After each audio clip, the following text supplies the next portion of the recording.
So far, most studies that we talk about up to this point that have been published until today have been on the topic of prosocial behavior.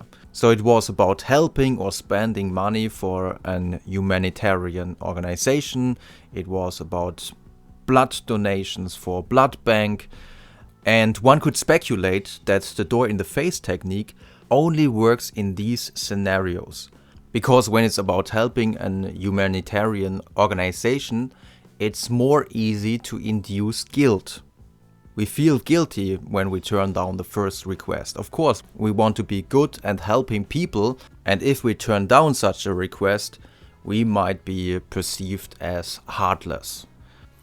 The first scenario, which is quite unusual for the research field, is a restaurant situation in which a woman realizes, right after her boyfriend had left the restaurant, that she herself has no money with her, and therefore she asks the other customers of the restaurant whether, and now comes the extreme door in the face request, whether they could pay her whole bill.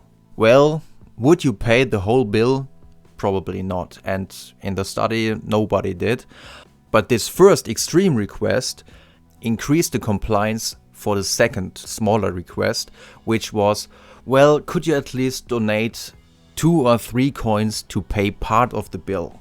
And in comparison to a control condition, in which there was only this second smaller request and only 10% agreed to pay a part of the bill, in the door in the face condition, 75% of the customers were willing to give a little bit money. So next time when you're in the restaurant and you don't want to pay the bill completely on your own, you know what to do. Now you might say, yeah, but this previous study, it was still about helping behavior, and still people might have felt guilty.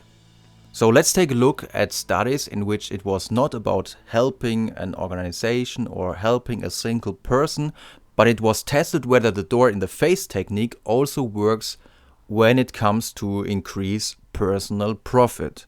And there are 2 very nice studies on this topic I want to present to you. The first one is the study by Ebster and Neumeier, published in 2008 in the journal Distribution and Consumer Research. And the title of the study was Applying the Door in the Face Compliance Technique to Retailing.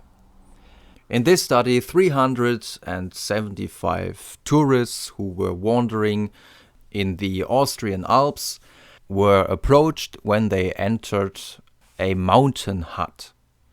In the door in the face conditions, they were told, well, here we have homemade cheese. What about this 2-pound piece of homemade cheese? You can get it for 8 euros. So imagine you just wandered through the Alps, you entered this mountain hut, and someone tells you, well, here you can have 2 pounds of homemade cheese for 8 euros.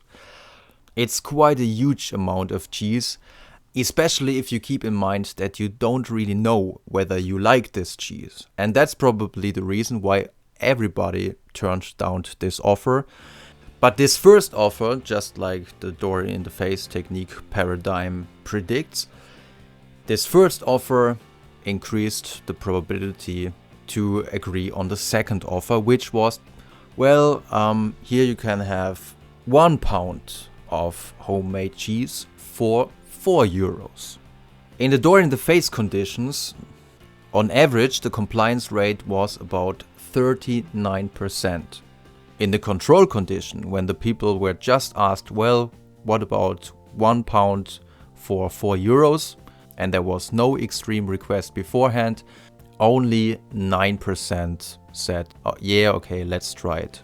So quite a huge door in the face effect. But to be correct, I have to say that there were different door in the face conditions.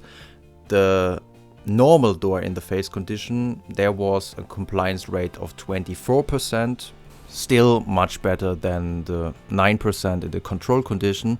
But in the other door in the face conditions, they tried to improve the effectiveness of the door in the face technique by, on the one hand, verbal emphasis on concession, and on the other hand, enhanced credibility of the seller. So when the seller was wearing traditional clothes, which was the traditional dirndl, then the effectiveness was even higher. They reached almost 50% compliance rate.